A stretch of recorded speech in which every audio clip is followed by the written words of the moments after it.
Hello and welcome to The Last Word on Spurs. We hope you're keeping very, very safe and well. Thank you so much for joining us as we count down to the end of the January transfer window. Feels like it's been a very, very, very long month with not too much going on. But I know as Spurs fans, look, we always are very expectant on what a transfer window should bring to the club. If you're listening to the show for the first time, you can find us on iTunes or on Spotify or across all major audio platforms. We're, of course, on Twitter at Last Word on Spurs. We're on Facebook and Instagram too.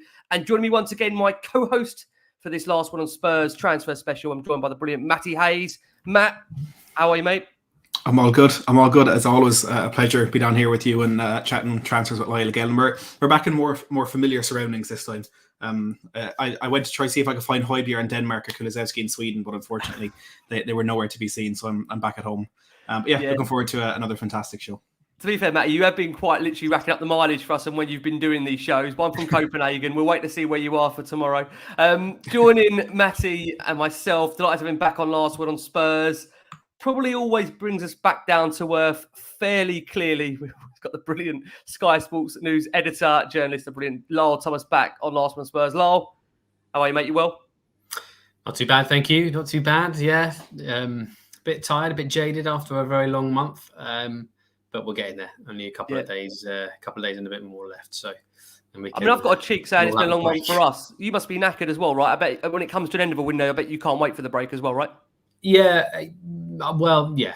I mean, obviously, it's a buzz. It really is a buzz, I have to say, and it becomes more of a buzz as you get into deadline day. Obviously, I mean, obviously all the fanfare and everything, but the sort of intensity of it and the volume of information that we have to sift through and check and make sure is watertight before we run it. And obviously the speed with which we have to run things it gets quicker and quicker. Obviously, the closer to the deadline that you get, right? So it becomes even more of a trickier task to be checking that with all of your sources at the same time while you're getting information in real time and while things are moving so fluidly. Whereas obviously, you have a bit more time through the rest of the window to be making those checks and before you're absolutely certain about what you're going to say. So it is a real delicate balancing act, and you're having to think very quickly on your feet and communicate very well. But that's when it's a really good test of your sources, right? Not just mine, but us as a company, for us to have good sources, at the end of, well, it's usually WhatsApp these days, to be able to tell us what's happening. So it's a good time. It's a good time, and then it'll be like falling off a cliff at the end of it. It's like a huge anticlimax. Come the next day, it's like, don't know what to do with yourself on the next day. It takes a while to come down again, It's quite funny. Many people are saying they are prepared for you to lie to us to make us happier tonight, which I know Lyall will never do. I know he'll always try and give us a sense of exactly what is going on. And again, I know, Lyall, you've said it's not a case of always being first. It is, of course, being right. And we're always lucky to have some great journalists like you that come on, and we're always lucky to have great viewers and new listeners all the time to Last Word on Spurs. Do you just want to give a bit of an overview, Lyall, of what you cover at Sky for anybody that hasn't heard or viewed or listened to you on Last Word on Spurs before? Yeah, sure. So I'm one of the news editors there. So it's my job to be the custodian of the news really day to day when I'm there on the desk. It's obviously deciding with all our other editors and producers and journalists, what the news is going to be on any given day, and going and sourcing the news and bringing it in and checking it and making sure it's accurate and making sure it's legally tight, watertight, and things like that, and then putting that news to air really, and between our TV production crews and online digital production crews, and making sure things are consistent, and also just being there to generally fix problems and be there to guide people and bring other journalists on as well. There's lots of different elements to my role.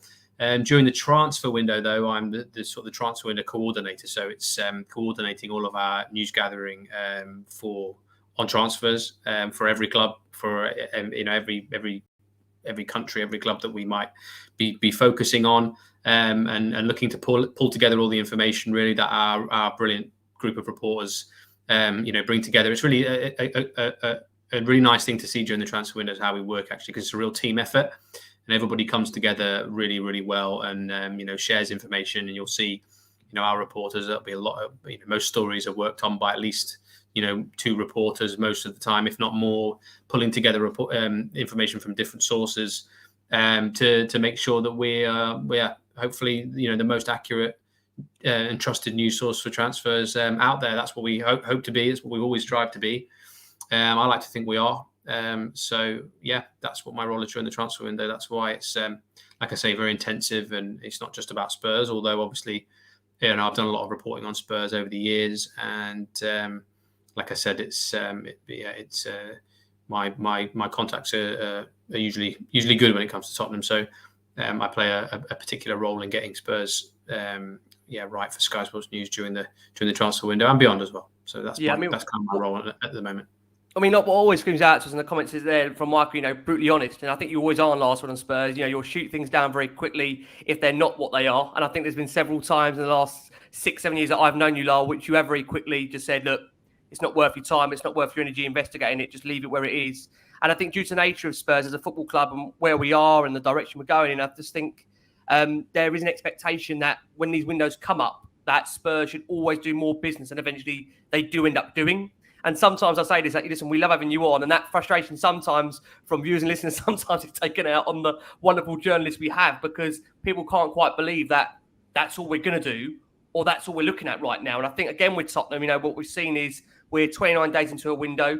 We've got one through the door so far. I must just quickly name check on recording of this. We are recording on Sunday evening. That's the 29th of January. So I think it's important to put that date on there for everybody's purposes when you're listening back, so you have an idea of where things can ultimately change in a window. Lyall, before we get into the show, I've been blessed obviously to be with you around Sky Sports News on a deadline day. Talking TV asked the question here, Lyall, what is it like on a deadline day? Because I've got to say, when I was with you guys for what was it now, the closing of the summer window, the buzz you have through that office is just unreal. I mean, everybody is trying to do what they're doing. Everybody's getting on. It's an incredible feeling in that office. But what is it like, Lyall, for you having to be right, but also having to get that news very quickly, given the nature of the deadline? Yeah, well, like, as I said, it's very intense and challenging, but fun. I'm not going to lie, it's brilliant fun. It really, really is. And when you get to the end of the day and you're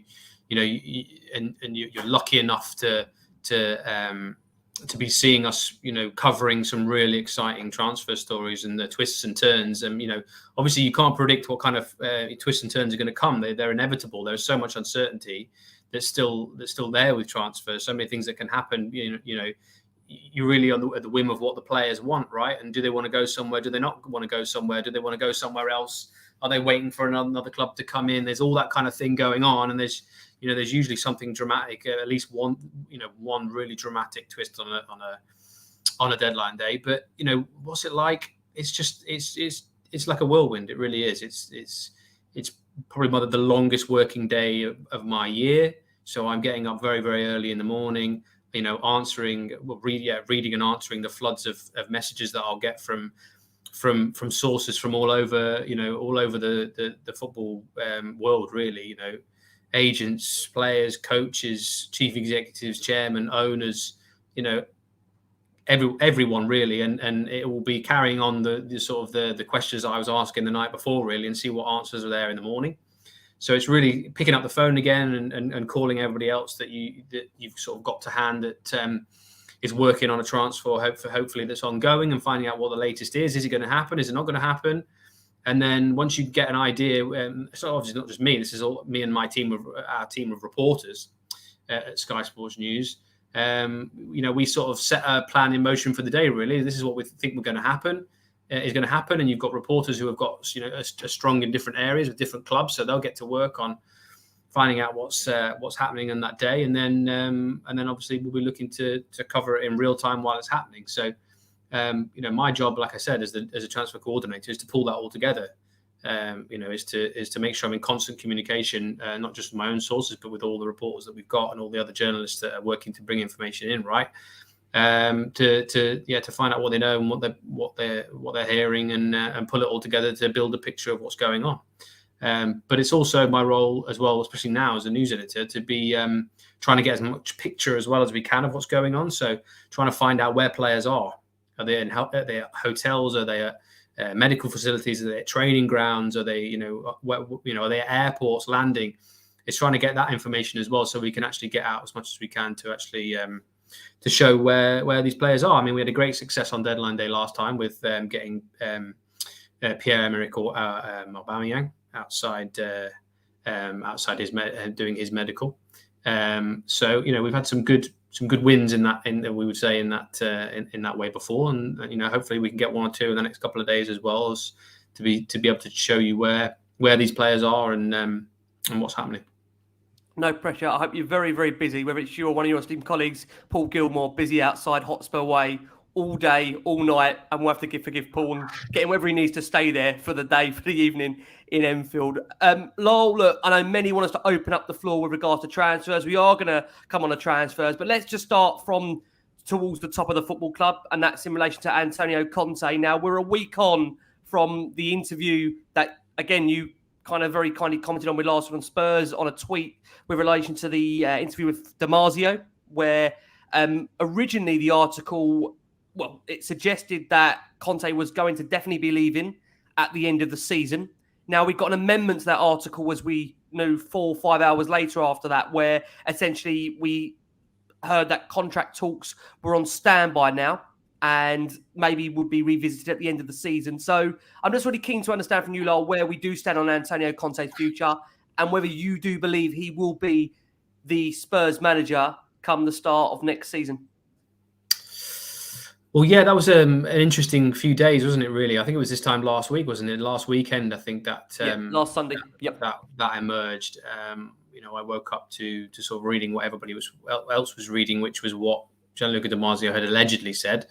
But I think there just needs to be a bit of caution here. I mean, I know that there is a lot of gossip, a lot of rechurning of things that are being reported out there, and a lot of reportage of what people have supposedly said, especially in foreign languages that get translated and get mistranslated. And really, that was, having spoken to Gianluca that morning, that was really the feeling of what had happened, was what he'd said had actually been mistranslated. And again, it's part of my role as a news editor to be making sure that translations are absolutely spot on. It doesn't matter what it is, whether it's quotes that you're picking up from a newspaper or whether it's actually something that somebody said.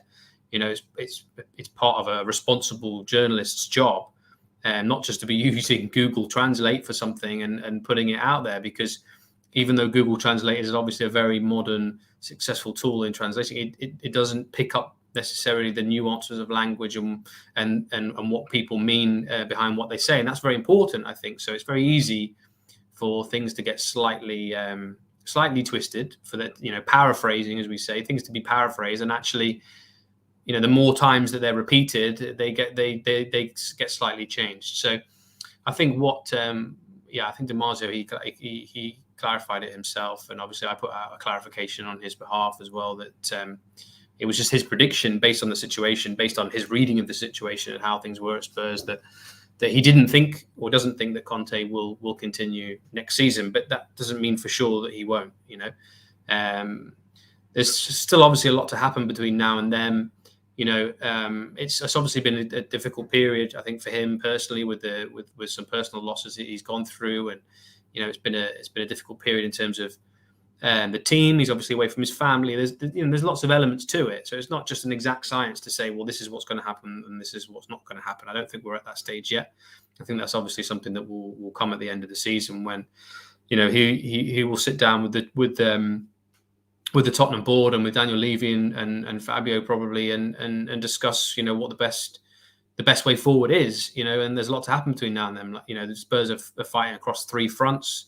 There's still, I was listening to Jamie Carragher talking about it last week, and he was sort of saying he doesn't know what the issue is really. He doesn't think that there should be an issue at Spurs at the moment. Really, he doesn't understand what necessarily, from the outside looking in, what all the argument is about. And I was listening to that and thinking, actually, I think I quite agree with some of what he was saying, and that there has been a lot of noise about disagreements or bad air at the Spurs. That I think actually, if you sort of take a step back and really, really think about it, there's some things that people should just put aside and carry on, because Spurs could still have a successful season. I think that's the core of what Jamie Carragher said. they're still in the Champions League, still fighting for a top 4 place, and Tottenham are really whereabouts they kind of should be. I mean, I know a lot of people were really hoping and wishing for Tottenham to be pushing for the title this year, especially after spending some money in the summer. But we're in a situation now, I think, where football clubs are spending, north of 100 million a summer just to stay where they are. I mean, if there's a lot of clubs that have spent a lot of money and are really just doing so to tread water, that because the other clubs are also spending money and reaping the rewards of a few transfer windows of work, not just one. And I know Antonio Conte has been around for a while, right? But they've had 2 transfer windows technically, and then this being the third. But they've only had one summer transfer window, one real transfer window where they were able to make an actual sort of take a sizable chunk out of the squad and replace it with some other players. And I think that needs to happen again, really, for Spurs to really necessarily be up there. But yeah, to go back to your question, all these things are going to play a part in, I think, what is decided in the summer. Where Spurs are come the end of the season, where do they finish? How they managed to get to the last stages of the Champions League and the FA Cup? Could they even win an FA Cup come the end of the season? That's all going to add to more of a positive vibe, right? So it's going to be interesting, but it's impossible to predict, I think, at this stage. Just before Matty comes in there, just a final thing for me, Lyall, then. In terms of the relationship as you understand it, that's still as healthy as can be at the moment, that relationship. We understand, obviously, and Matt's going to ask you about Paratici because, as we understand, Conte feeds into Paratici exactly the message he wants to deliver to Daniel Levy.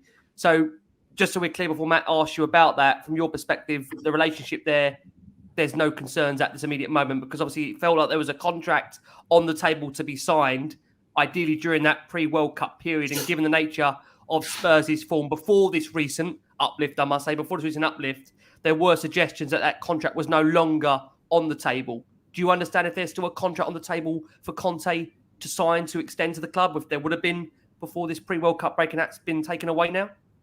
Well, I'm not sure there's anything in terms of actually something being on the table. I think it was more a case of Tottenham.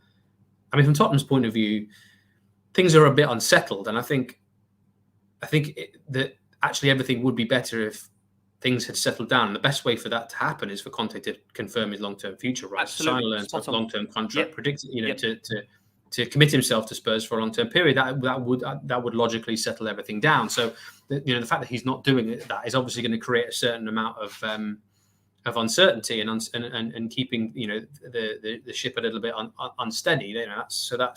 That's normal for the situation that they're in, right?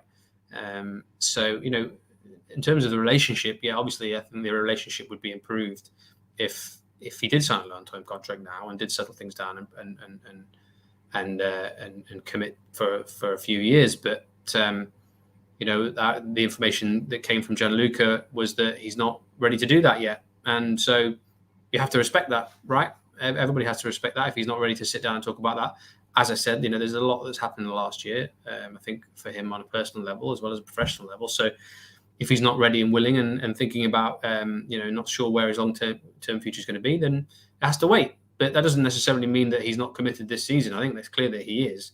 And I think that Spurs have had a little bit of a reset over the last sort of week or two, I think, since that whole thing came out. I think there was some clear the air sorts of discussions between everybody. And I think they've reaped the benefits of that in the last week with 2 wins, right? Beating Fulham and beating Preston. It's ended on a positive week. I think Tottenham really should settle at least for the rest of the season now and really just concentrate on what's still to come, which is a lot. And like I said, which could still be a successful season, I think. Yeah, look, his future is something that has been under scrutiny really since the first couple of months in his time at Tottenham. I'll look back to that night at Turf Moor when he said some comments that worried us. But I think throughout all of this, including, of course, the way that Antonio Conte came into the club, is that his time at Spurs has been very heavily intertwined, as Ricky alluded to there, with Fabio Paratici. Now, he was thrust into the spotlight in the last week or so. We all knew about that investigation ongoing in Italy regarding some irregularities with transfers. And Fabio Paratici was subsequently banned by the Serie A FIGC prosecutor for 30 months of all footballing activity in Italy. Further reports have suggested that FIFA and UEFA may be about to extend that ban to European and worldwide, which would, of course, affect Paratici and and his time at Tottenham. Can you give us the latest on this? If you know anything about whether that ban could be extended, does it affect Spurs in terms of doing business? I think mainly in the moment in Italy, and I suppose if you expect Paratici to remain at the club. Yeah, well, it's an interesting one, isn't it? And it is concerning, I think, a little bit, just in terms of his Paratici's sort of long-term future. But there's still a lot to happen, you know, and it's quite complicated. And the way I understand it at the moment is that he's obviously banned from practicing in the game in Italy for 30 months. But he, as I understand it, intends to appeal that ban with the rest of the officials that are involved and Juventus, because Juventus are considered their own. Juventus as a club is considered its own entity or its own person. It's considered almost like a person in this sort of ongoing case. And as far as I understand it, they all intend to appeal. And these are the sporting sanctions that have been imposed. These are not any criminal sanctions. They're not any. It's nothing to do with the actual law. This is sporting sanctions that have been imposed so far. So they have to appeal to the Italian Olympic Committee, which is the sort of last refuge of appeal against sporting sanctions in Italy. As I understand, it's called CONI, CONI. And that process will take some time. So we're not going to know really whether Paratici and the rest of the Juventus officials and Juventus, whether their ban sticks for that length of time until that appeal has happened. But as I understand it, that appeals court can only decide whether the decision to enforce those bans was the right one or the wrong decision based on things like procedure and evidence and things like that. They can basically turn around and say, you didn't follow procedure properly, or there was indiscrepancies here, there, and the other and elsewhere.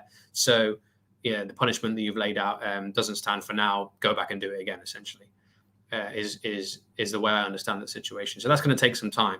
But in the meantime, as I understand it, Paratici can't practice in Italy. So, you know, of course, that's an issue. He's very strong in Italy.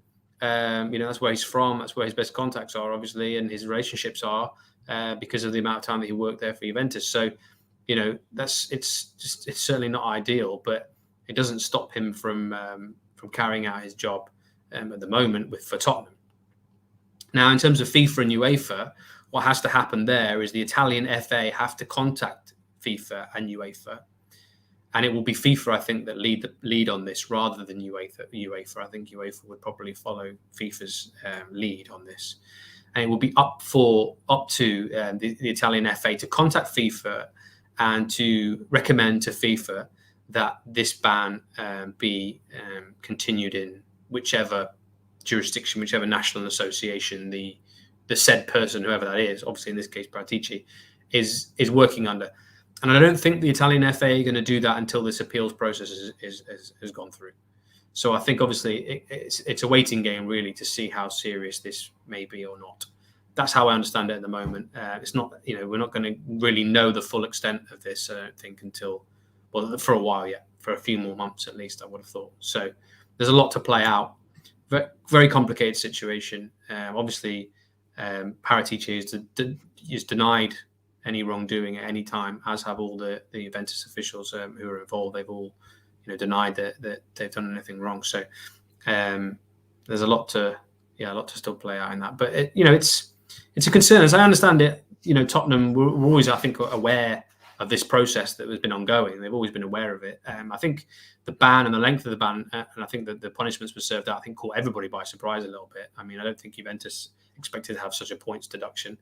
I mean, I was following what was happening and it was being reported in Italy on that sort of hearing on that day, and I think the recommendation was for a less of a points deduction than they actually got. So I think it all took people by surprise a little bit. But yeah, as I said, to cut a long story short, there's still a lot to play out. Yeah. Just a final question on that, because I've seen a few kind of discrepancies in this across different news outlets. Do you know if the ban in Italy is in effect while the appeals process is underway? As I understand it, I think so. Yes, that's how I understand it, and I have checked that out with different sources in Italy, and they all seem to think that that is the case. That the ban is sort of upheld, if you will, while the appeals process is ongoing. I could be wrong, but that's how I understand it to be.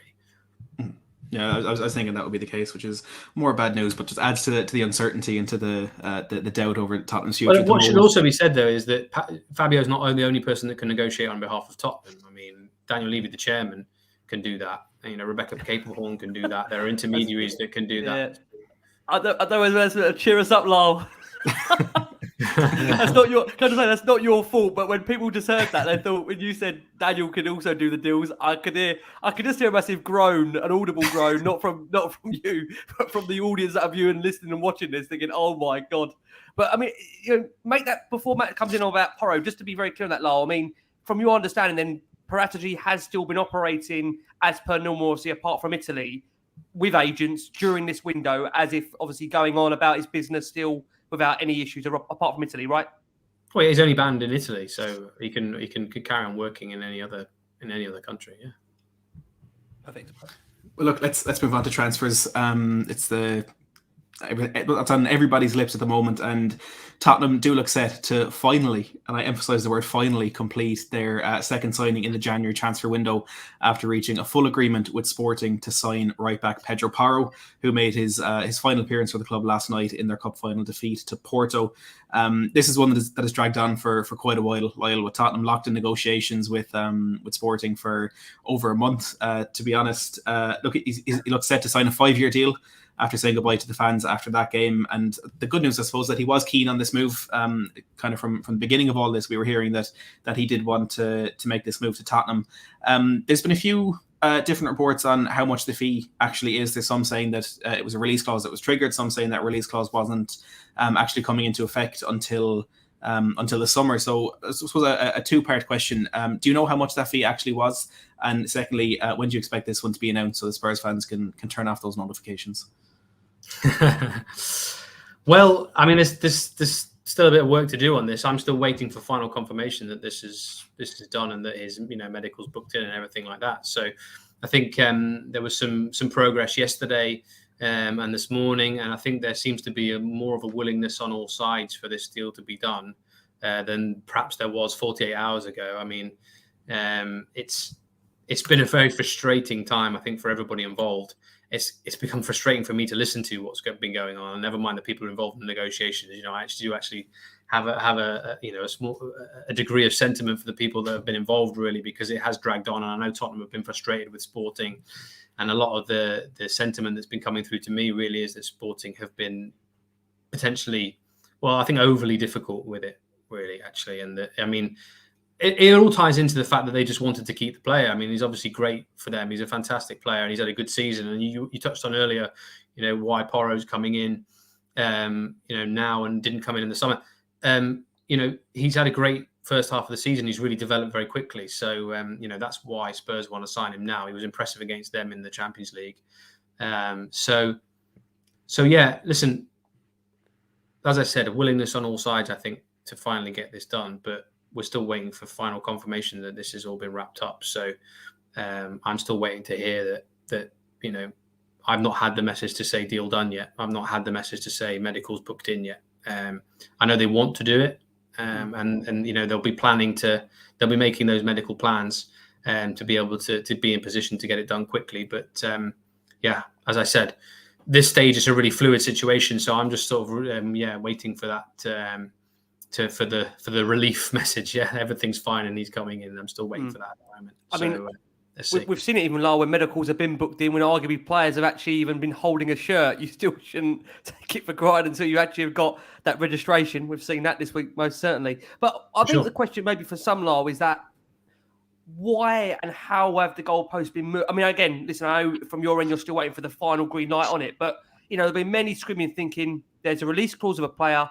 Why not pay that release clause to get the player in early? When arguably my frustration has always been Spurs have had two of their biggest games this month in City and Arsenal, in which they've lost the 6 points. Now, I'm not just saying if Porro was here from January the 1st, Spurs would have won those games. But I think there's always an argument that, you want to do your business so you're in a better position as soon as you possibly can. And we've seen in previous windows, for example, in Liverpool, I think with Van Dijk, they had a pre-agreement in place where the player would automatically join as soon as the window would open. So what from, like I say, I know you've had a lot from both sides, and I think people are laughing in the comments, the irony that Spurs are frustrated by how long this deal was taken, given what Spurs are like during negotiations. But what has been the big sticking point, and where have maybe goalposts been moved as far as you understand it to date at the moment?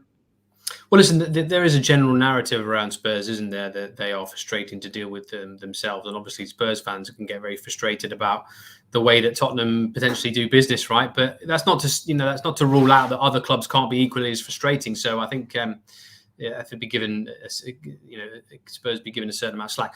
The way I understand it now, I'd love to be able to sit here and go through every single aspect technically of Pedro Porro's contract and this release clause. But it first of all, it's highly confidential. I know there's been a lot of noise about it. I know there's been a lot of speculation as to, well, how much is it? How much should Tottenham pay? In what installments should they pay? And all that kind of thing. There's always going to be that kind of noise, always that kind of speculation. But I don't think anybody other than the people who have seen Pedro Porro's contract know exactly what the situation is. The situation, as I understand it, is that the difficulty has been around this release clause and under what conditions can that release clause be triggered, so that it can only be triggered under certain conditions. So it's not a case of saying, well, you have to agree to this, you have to agree to that. In the first instance, I think it's what is actually in the contract, and then obviously they can discuss, if it's not possible to trigger that release clause, what the way around it is, what is another version of the deal that they can make that everybody's happy with, and that's what they've been trying to do. And listen, it's been described as going around in circles, for a long time, but I think over the last couple of days there's been some encouragement, some progress, some positivity in those negotiations that have led us to this point where it feels like we're getting to the stage where this is going to be finally agreed. That's as much as I understand that it's been about the release clause. The release clause is 45 million euros, 39 million pounds. That is the valuation of the release clause. But as I said, it's about under what conditions can that release clause be triggered. It's not as simple as just, bosh, here you go, on the table. Well, listen, thank you so much for that update. We shall wait for the breaking news of Sky, the yellow ticker. Of course, what we are going to do is we are going to go for our first break of the show for our listeners on audio. For our watching audience, we've got nearly over 1,000 of you watching us live, and this is only going to apply to our UK listeners that are urging me saying Love Island starts in half an hour. And my message would be to you, we better whiz through it then, eh? My message would be to you, that's what ITV +1 is for. But honestly, like I say, we are going to aim to get Lyall away at a reasonable time. I think Lyall's quite lucky that, bearing in mind, Spurs don't too much in January. So, I mean, at this moment, there's not going to be a huge amount probably to ask Lyall. But look, as always, really, really appreciate his time. We've got the wonderful Lyall Thomas there, Sky Sports News editor, journalist, joining us, and the wonderful Matty Hayes. So I'm going to hand back over to kickstart the second half of this last one on Spurs. Matt, over to you, bud. Well, look, if Porro was set to be your second signing, it was Arnaut Danjuma, Lyall, who was the first in a crazy, crazy deal that Tottenham have been the victim of so many times in the past, as Willian springs to mind. But we did hijack that deal from Everton, and we had to wait until the 71st minute of yesterday's FA Cup triumph against Preston North End to see the debut.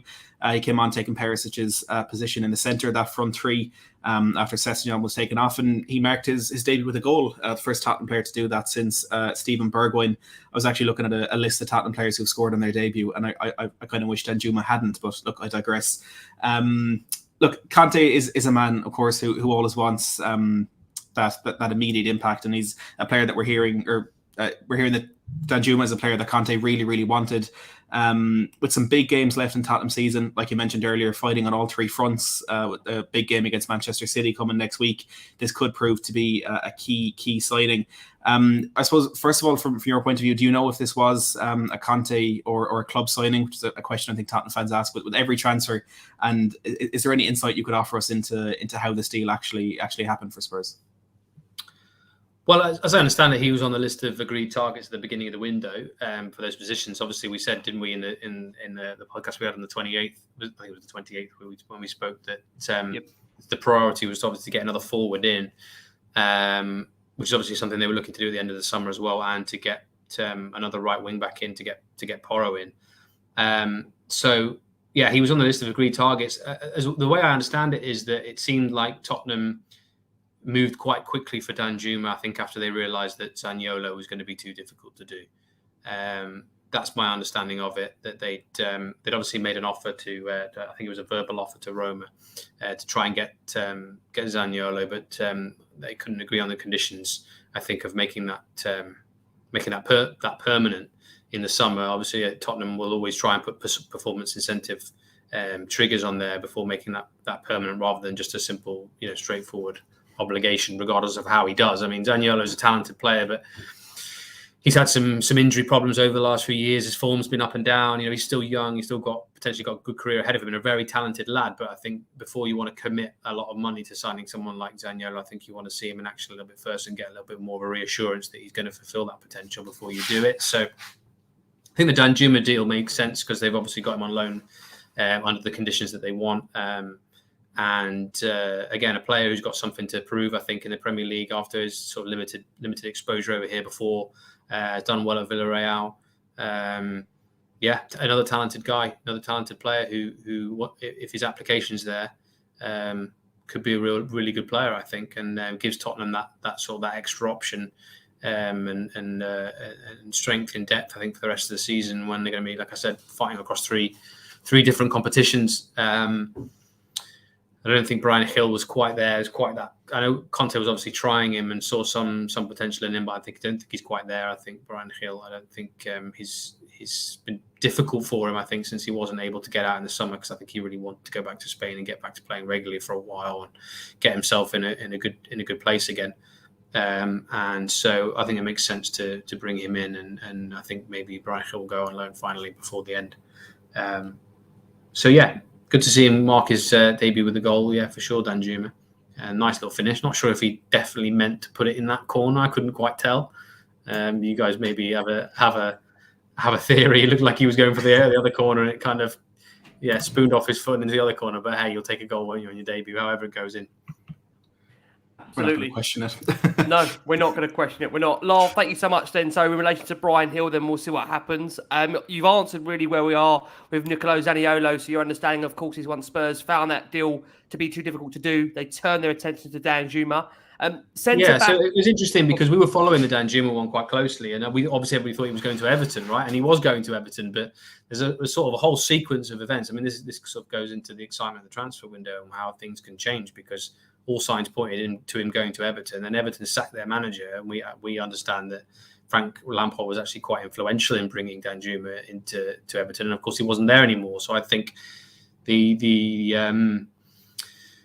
combination of the Zaniolo thing looking too difficult to do and them looking to move on to other targets, and Danjuma, well, I think everybody thought he would already be in the door at Everton by that point, and he wasn't. So I think they looked at it again and thought, hang on, we can get him here. Let's get him in, and so they pulled him away from Everton and got him to Spurs. The other thing to say is, as well, as I think that, and this sort of ties into the fluidity of the transfer window, especially from a Spurs point of view, is that they've had their priorities, players they wanted to bring in, but they've also been looking at players that they've liked for a long time, or players they might be looking to bring in the summer, and whether they can bring them in now. Is the opportunity there to bring these players in now? Players that are sort of long-term targets. That's why you've seen people like Piero Hincapié involved, mentioned. That's why you've seen Zaniolo's name mentioned. That's why people like James Maddison's name, I think, has come up as well. They will. If the opportunity is there to bring in players now that they want to bring in the summer or have been long-term targets, and they would have had a little bit of a go. And I think that's what the case is with Zaniolo. But it's just hasn't. The deal hasn't suited them. So who knows? Maybe they'll have a look at it again in the summer, especially if he goes somewhere else and plays. That mention there, Piero Hincapié, brings us nicely onto the next question. And I think right wing back is a position that a lot of Tottenham fans have wanted us to improve in the starting 11 for the last year and a bit. And another one of those is in that centre back position. Now, Antonio Conte himself seemingly ruled out a move for a centre back earlier in the window, but with Eric Dyer out of form, Davinson Sanchez down the pecking order, despite that improved performance with the captain's armband at Deepdale last night. Jaffa Tanganga struggling to get game time, seemingly considered a backup where needed. Clement Longley, his loan to Barcelona, as we understand from last summer, doesn't include an option to buy within that deal. Will Spurs go for him? Will Spurs look elsewhere? We don't know, but Piero Inciapi is one that has been mentioned heavily, and I think there were some reports today from Bild that Tottenham had indeed made a verbal offer of £25 million for the player. And he's attracted a lot of interest from a lot of clubs all around Europe, and there's a release clause in there of £80 million, which I think was probably put in from Leverkusen, not expecting anyone to trigger that to benefit themselves. Do you think this is one that Spurs could go with, maybe in a similar move to how we got Sarr from Metz, with the player being loaned back to Germany late for the rest of the season? I'm not sure. I've not heard that it's the deal that Tottenham are working on, really, and now before the end of the window. So I'd be surprised if they suddenly went in and did it. I'm not aware that they are working on that. I think all the attention has been on Porro, and all the effort has been towards Porro, and I think that it's that will be the one that they do before the deadline. He's a left-footed centre half. Tottenham already have two of those at the moment. Obviously, Lenglet is on loan. They long term they want to sign a top left-footed centre half, but they have other targets as well. I think we went through them last time. The players like Josko Gvardiol, Bastoni. These are the top left-footed centre halves, and their futures will be back on the agenda again in the summer. And Spurs, I'm sure, will be looking to have a go at seeing if they can get them in the summer. Yeah, I think the Inciapi thing has been raised again because of what I said. The chance to get a player who's also a target, which he's on the list, in now. But I think it's going to be too difficult to do. I don't think Bayer Leverkusen want to part with him now. Before I ask you about departures, Lyall, probably one question many want addressing or answering, the elephant in the room, is Spurs look like they're going to bring in the two. Obviously, of course, Danjuma already here. Porro hoping to be over the line. As you understand it, I'll name check again, we're recording here on Sunday evening, 29th of January. Do you expect Spurs to have any more incomings apart from Porro? Apart from Porro and Danjuma coming in, any chance of any more incomings? I'm not expecting it. I'm not anticipating it unless suddenly something emerges and that they can go for out of nowhere, which is you're never going to rule that out. I'm not anticipating. I'm certainly not really in my mind at the moment. Okay, no problem at all. We know there's been a few, I must say, this will do these towards the end of the show if Laura doesn't mind. There's been a few recent stories breaking about Tottenham being potentially linked to a couple of players. One, I believe, Jude Bellingham's brother, which has come up in the last couple of hours, and another one, which is a Chelsea under-21 lad that I will just say the name, so Lyall, maybe there's a chance before the end of the show that I can obviously let him know on. This is regarding Jude Sunsup-Bell, again, player that's quite highly valued in terms of the under-21s. But again, we'll ask all that towards the end of the show if he doesn't mind. Let's turn the focus. These are going to be academy signings, aren't they? So it's not really come across my radar. Okay, no problem at all. That's fine. First team only. No problem. First team. Okay. No, absolutely fine. No problem at all. Let's turn our attention in Lyall towards outgoings. Obviously, we said that about Pedro Porro, one that we're hoping will eventually be announced imminently. That would mean Spurs are going to be overloading that right-back area. Of course, having Emerson Royale, Matt Doherty and Jed Spence, meaning there'll be 4 players for that position once, hopefully, Pedro Porro joins. I think Sky and you as well have widely reported that Jed Spence has been given the green light to potentially leave the club on a straight loan with no option of a buy. Is that how you understand it currently? And if so, where do you feel Jed Spence could end up before the end of the window? Well, yeah, he's available for loan, especially if Porro comes in. Which club is a good question. There's been a lot of reports of a lot of interest from a lot of clubs. I can tell you for sure that it won't be Brentford or Leicester. I've seen them mentioned. I think there have been a lot of clubs mentioned, some of which are looking for right backs this month in the Premier League, some of which aren't. I mean, Leicester and Brentford haven't been looking to bring in right backs in this window. It's not been priorities for them. Their priorities have been other positions. The teams that still want to bring in right backs this month, if they can, as far as I understand it, are, I think, Palace. Who else is there? Hang on, I've got it on my list actually somewhere. Palace, Wolves, maybe West Ham. I think they've all been looking for to strengthen in right back. Arsenal have, obviously he's not going to go there. Newcastle have, he's not going to go there either. Tottenham are not going to let Spence go and join Newcastle and do well there at their cost. So it's going to be, sort of one of the bottom half teams in the Premier League. Spurs aren't going to be battling it out for positions. Good question. Who's he go for? At this point, I have no idea where he's going to go at the moment, and whether there's something along the line or not with one particular club. Let's wait and see. But he's certainly on the market for a loan. Yeah. In terms of other potential departures from the club, we have seen reports that Tottenham will, quote, accelerate their efforts to replace Hugo Lloris after a series of very high-profile errors in the last couple of months.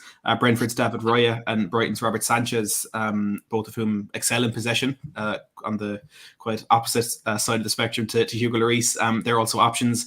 Do you see any of these being a potential option in this window, or will this most likely be a situation the club will look at the summer? And could Lloris's future be under scrutiny when we get to that point as well?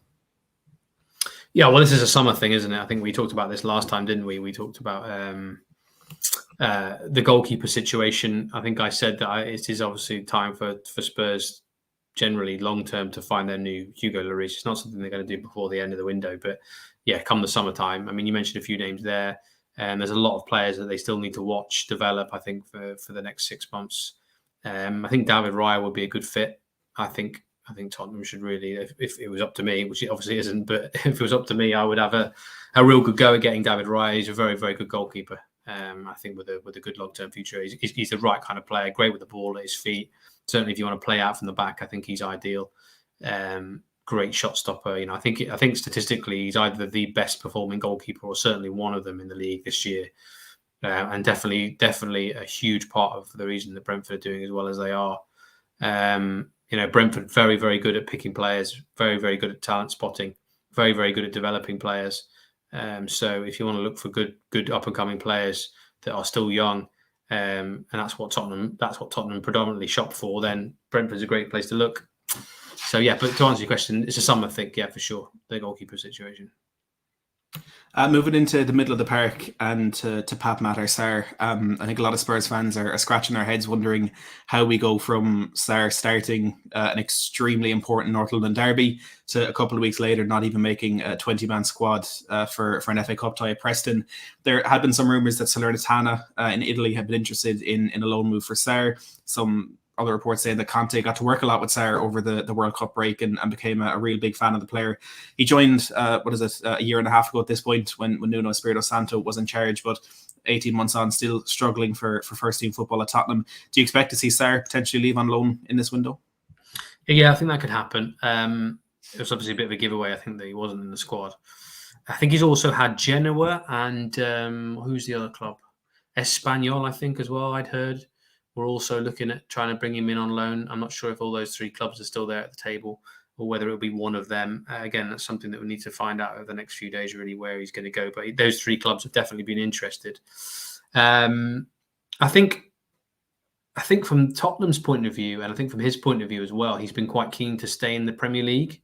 So I think they've been waiting to see if they get to the end of the window and there's a Premier League club who's missed out on target, 1, 2, 3 for the central midfield position and might actually come around to looking to bring Sarr in on loan.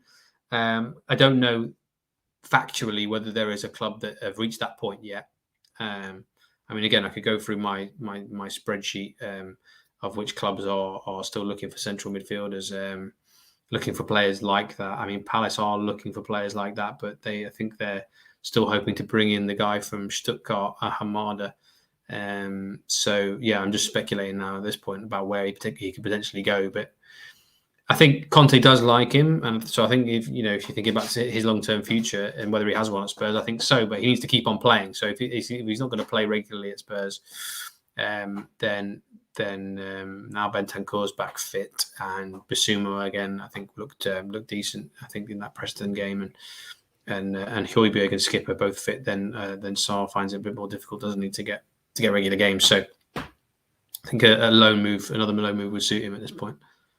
We've seen some rumours, Lyall, in the last couple of days that Nice reportedly made an inquiry for Spurs defender Davinson Sanchez. Now, Davinson Sanchez did captain the side in that win against Preston in the FA Cup. Bearing in mind, you look at that Spurs, might also have been a bit of a giveaway, I think, as to where his future lies. Yeah, I'm going to say the armband on somebody. It's the armband on somebody. and the fact that he's involved in the FA Cup, do you think it's highly unlikely, Lyall, he leaves the club this window based on I that don't see him alone? leaving. I think Tottenham's centre-back options stay as they are. And the same would be said for Tanganga as well. I think he would like to go and play more regularly somewhere else, but I think Tottenham play 3 centre-halves, so they need options. And Conte did say at the beginning of the window, didn't he, that he was happy with his centre-back options and that would look to stay settled. And I think the worst thing Tottenham could do now is to start selling centre-backs. And, they need to keep a settled options in those 3 positions. I think defensively, the last couple of games, Tottenham have looked a bit more assured than they have in recent weeks. So they need to settle down, and the way that you do that is by keeping them all there. Do we have any updates, Lyall, on Tongi and Ndombele and Giovanni Lo Celso? I think this is a question we've asked quite consistently throughout this window, and from what we've heard, nothing much has really changed. But we know with Giovanni Lo Celso, there was a clause in that loan move to Villarreal that if an offer had come in for Spurs, they would be able to terminate that loan with Villarreal and accept that offer, and then in Ndombele in Italy, that there's an option to make that permanent. Do you know, is there any change on those situations, or is it just a waiting game for the summer? Yeah, summer. And then Reguilon and Winks as well. I mean, we've just seen Winks actually start playing games now. It's been a frustrating period for him, Lyall, obviously, of course, with Sampdoria. Right. I mean, it's one of those where I'm sure he would like to have had more game time to really impose himself and maybe arguably try and earn a Premier League move maybe come the summer. What do you think the future does hold for Winks? Do you think he will eventually get himself a move away from Tottenham back in the Premier League? Difficult to say. Well, it is difficult to say, isn't it? Because he's had such a long injury, and he's back playing now. It's great to see him back and finally getting his chance at Sampdoria. It's just for him. It's just about building up his game time again, isn't it? And getting back to the level that he was at before. So let's see if he can do that in the rest of the season in Serie A. If he can, then great. He comes back to Spurs in the summer, doesn't he? With a certain amount of a clean slate, a fresh start, really. Obviously there's a lot to be decided at Spurs again, right? There might even be a new manager there next year. So, I think for Harry Winks' point of view, it's do his very best at Sampdoria and build himself back up to the level that he was at, and then see who's around in the summer and if they want him there or not. Before Matty asked you about Harry Kane's contract, I mean, interesting you say that about who knows what the summer does hold. Sergio Reguilon, a player that Conte seemed to have decided wasn't for him. He opted for Ryan Sessegnon, keeping the faith of Ryan Sessegnon. I think it's fair to say that that's testing the Spurs fan base at the moment in terms of Ryan Sessegnon. I think we all felt maybe there was a real potential there, but I don't know if it's down to the fact that he doesn't want to stretch those hamstrings out too far, and he's had issues with them in the past that we haven't ever yet seen the quite capable best of Sess. Decision making so bizarre, because when I know you followed him quite closely, Lyall, with your connections with Fulham, and I know you watched him and he was remarkable. And I remember you saying to us, we might have a real fine player there. Again, you have to wait and see how they develop in the Premier League. Have you been surprised, Lyall, that maybe he hasn't massively kicked on? I mean, many will argue that obviously he's played under Conte. Conte seems to like him. What do you think of Sessegnon very quickly? Just because, again, you've watched this guy up close for many years, as I said, based on the Fulham connections as well. Well, he's still a really talented lad, but it's I think for him it's having a running consistent games. He's obviously in and out of the team with Perisic. So I think that's what I think he would need. But obviously you have to show yourself, don't you? You have to reach that top level to keep yourself in the team every week as well. So it's a balancing act. There's a bit of give and take on both sides, really. So it'd be interesting to see how he does in the rest of the year, Ryan Sessegnon. I mean, he is a talented player, and I know he worked really hard in the summer as well to put those injury problems behind him. He worked with a sort of a specialist coach to build for sort of conditioning coach to build his strength and conditioning, and they actually went what's the word? They really looked at the makeup of his body, I think, and the way that his body is and what they needed to strengthen in order to stop his injury problems continuing and those hamstring problems continuing. And I don't think he's had one so far this year. So that's obviously worked. But so for him, I think it's just about him playing as much as possible and building up his level. But we'll see. I think he's been there a while now, hasn't he? So it's I think Spurs fans, for Spurs fans, it's about time he really reached the potential. I think that everybody heaped on him. Again, that's the problem, though, isn't it, with young players when there's so much hype around them. You know what's interesting, though, Lo? I thought the signing of Destiny Udogie was going to really push him and motivate him, that he's got to show to Conte, whoever the manager's going to be, this is going to be my starting place, and you've got to battle me for it. And I don't know whether that signing seems to have even knocked him back any further. You think, again, I'm not sure he's going out there, knowingly trying to not play the best possible football, but from a confidence perspective, I mean, you think with another guy coming in the summer who, to be fair, is getting rave reviews in Italy, that would really spur him on, pardon the pun. Well, yeah, I mean, yeah, that's a fair point. I can't argue with that. Yep. Matt, let's come over to you. Contract time. Over to you, mate. Lyall, I hope you didn't think you were going to avoid this question on a Spurs podcast in the transfer window. Harry Kane. Yeah, there we go. Look, he's reportedly open to starting these contract talks with Tottenham as we move into the final 18 months of that infamous 6-year deal that he signed back under Mauricio Pochettino. He's consistently said that his goal in football is to succeed at Spurs, and from what we're hearing, that still holds true. But one of the many whirlwinds and roller coasters that we've been on this month as Spurs fans is with regards to his future. Is there anything you can tell us about where Kane's mind is at, or where the club's mind is at, and if we might see any progress in this in the coming weeks?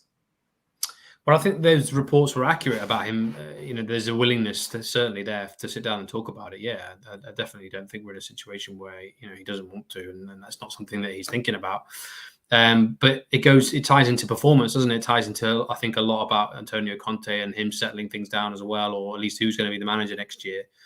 I think the thing that settled Harry down after the Man City affair was bringing in Conte and showing that ambition and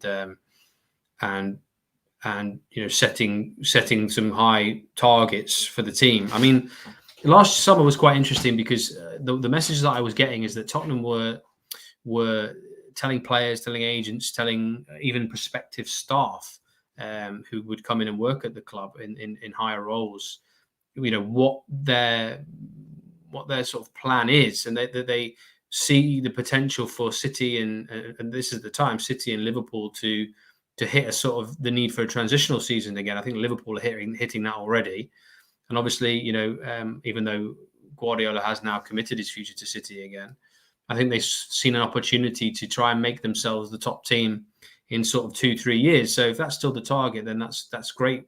That's a great sell to Harry. But I think obviously it's going to depend on our Spurs in the Champions League again next year. Who's the manager going to be? Whoever the manager is going to be, are they going to commit to a long contract?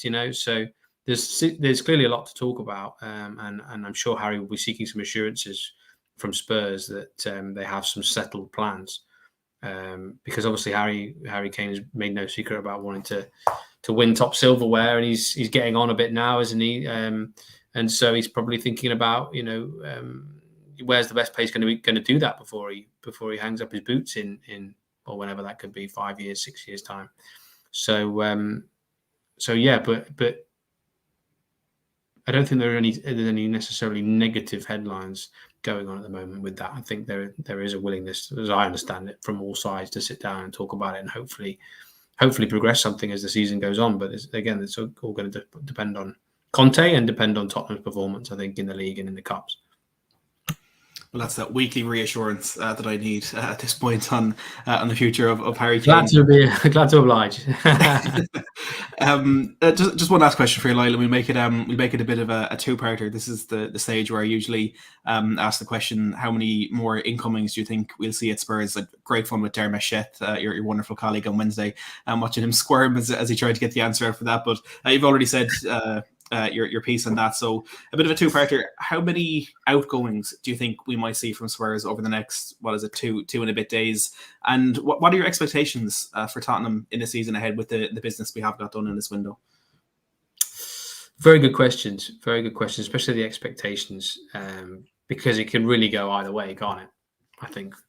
So to answer your first question, obviously, I think the one we'll see come in will be Porro. I don't expect to see anything else. I think the players that are obviously likely to go out are Sarr, Hill and Spence. I wouldn't expect necessarily any more to go than that. in terms of expectations for the rest of the season, that's such a difficult question. It's so difficult to predict. It really, really is. I mean, it could go either way, couldn't it? Spurs could get booed out of the FA Cup in the next round. They could get booed out of the Champions League, the first knockout stages, and then they're fighting for a place in the top 4 for the rest of the season. Maybe that would even suit them to concentrate on the top 4 for the rest of the season. Who knows? Because, I mean, certainly it suited them last year to be able to concentrate fully on the league and to be able to play the same team every week in every game. You know, he had that core, didn't he? Really sort of 13, 14 players that he could rely on that were playing in every game and playing out their skins. And that was what kicked them up into the Champions League spots. Obviously, then they were coming from further behind. They were even further behind in points and places. So at this point, they're in a much stronger position in terms of points and places, which is great for them. Injuries will play a factor. They've really got to be a bit more fortunate with injuries than they have been so far, because obviously Conte has said that he prefers to have a really, a core group of players that he relies on, right? 13, 14 players, a first team that he wants to settle on, that he can play as much as possible. And we've seen what's happened to Spurs when, some of their best players get injured, when Bentancur's been out, when Kulusevski's been out, when Richarlison's been out. I think Spurs have suffered from not having these players in the team or having them on the bench to be able to come on and make a difference. So Spurs really need to get lucky from that point of view as well, and have their best available team and have all the options available. And if they can do that, then I don't see why Spurs can't finish in the top 4 and get to the latter stages of those competitions, especially the FA Cup.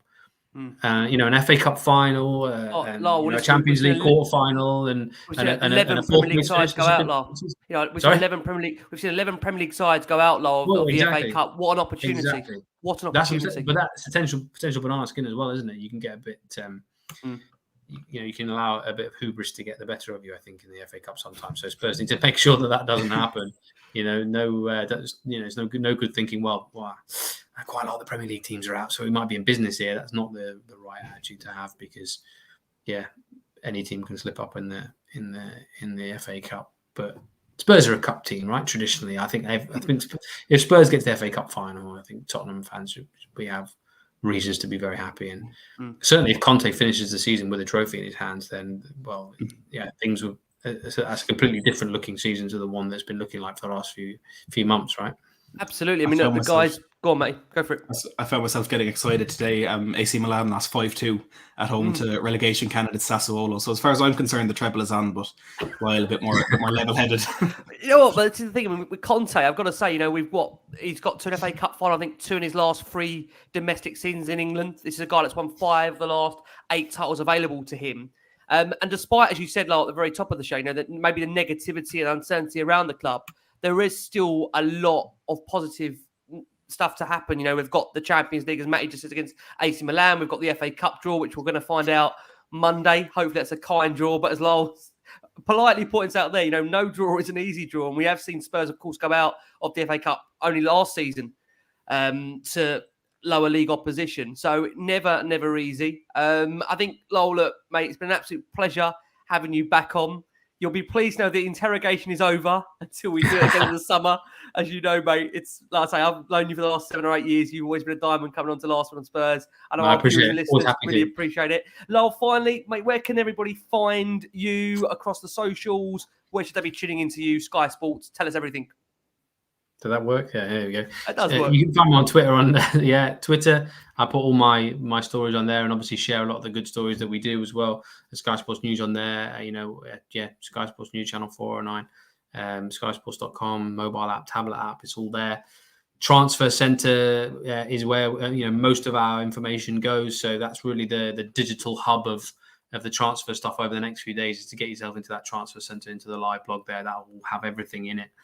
And then channel 409 as well will be I'm sure will be riveting watching over the next couple of days. I should say as well, transfer deadline day eve, which is what tomorrow is becoming known as, it has got the potential to be even more, or just as exciting really, as transfer deadline day, because I think the clubs have realised now over the last few years they need to give themselves that extra day of cushion, so they try and actually get things done tomorrow. So that can be a really exciting day tomorrow, and then obviously if they don't get that those sort of first options in by tomorrow, then they've got that extra day just to see what else is out there and who else they can get in. So it's going to be fun. So I need to get a good night's sleep tonight, I think, before the next couple of days. Yeah. No, Mason, always a pleasure having you on. For me and Matt, it doesn't stop for us. Like I say, we are here with you until the deadline day. We've got more coming your way. Say, guys, your commitment to doing the podcast like on a daily as well is fantastic. You know, to see that you've got great guests on, and we've been very honestly, lucky, fantastic mate, commitment. Yeah, mate. Listen, we've been very lucky. Matt, as always, mate, Matt's been superb, been co-hosting a lot of Last Word on Spurs' shows throughout this January window. Just a shame that me and Matt haven't had much more to report on, Lyall. Not your fault, of course, but just the nature of the window. We just got lots of angry, frustrated Spurs fans with us saying, why aren't we doing more? Why isn't it soon enough? And that's why I let Matt answer these questions. Matt, why is it the case we're not doing more? Why is it, Matt? Beats me. I don't know. Listen, I'd love to come on here and say, oh, suddenly this is happening and isn't that fantastic? And but I'm not going to just do that, like you said, for the sake of it. And I'm happy to be the fall guy if what I'm saying is too logical. I just feel bad. Lars had to play the fall guy for the last 7 or 8 years. At some point, Lars going to turn around these next 7 or 8 years and say, Rick, I just can't do this anymore. I can't keep being this fall guy for you. But until that point, mate, we always love having you on. So again, mate, thank you so much for your time. My pleasure. We're going to look forward to welcoming back Lyall in the summer, where who knows where Spurs will be, in what form, in what format, we shall wait to see. But Matt, thank you so much again, mate. We are back very, very soon, Matt. I'll probably leave it on that iceberg, mate, right? That little cliffhanger there, Matt? Yeah, I'll just stay sitting here. I'll wait for the next one.